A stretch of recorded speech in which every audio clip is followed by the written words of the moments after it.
அங்க பாத்தியாடா யார் உட்காந்துருக்கானு? ஐயோ சிவா நம்மள பார்த்தா புடிச்சிருவானேடா. அவன் கண்ணுல படாம நாம எஸ்கேப் ஆகணும். என்ன சிந்து, எல்லாரும் வாயில ஐஸ்கிரீம் சாப்பிடுவாங்க, நீ மூக்கிலே சாப்பிடுற. நீ தொடச்சு விட மாட்டியா டாக்டரே? உனக்கு தான் கை இருக்குல்ல, நீயே தொடச்சுக்கோ.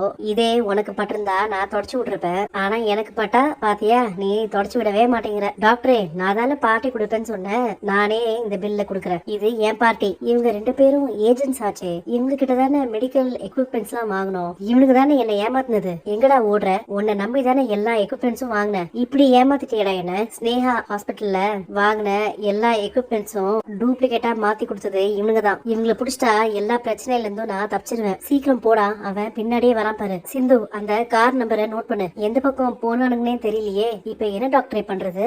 நான் சஞ்சய்க்கு கால் பண்ணி இந்த கார் நம்பர் அனுப்புறேன். நான் இவங்களை மட்டும் கண்டுபிடிச்சிருவீங்க, இந்த ஸ்கேம்ல இருந்து கோர்ட் என்ன ரிலீஸ் பண்ணிடும். எனக்கு ரொம்ப பயமா இருக்குப்பா. காயத்ரியும் எசக்கியும் இந்நேரம் சொன்ன நேரத்துக்கு அவங்க இப்போ வீட்டுக்கு வந்திருக்கணும். அவங்க அங்கிருந்து கிளம்புனாங்களா இல்லையான்னு கூட தெரியல. 2 பேர் போனும் சுவிட்ச் ஆஃப்னு வருது. 2 பேரும் இப்ப எங்க இருக்காங்கன்னே தெரியல. பெரியமா பயப்படாதீங்க, அவங்க வந்துருவாங்க. அத்தை காயத்ரி வந்துட்டா. என்னது இது, இவ போய் காயத்ரியை கூட்டிட்டு வந்திருக்கா?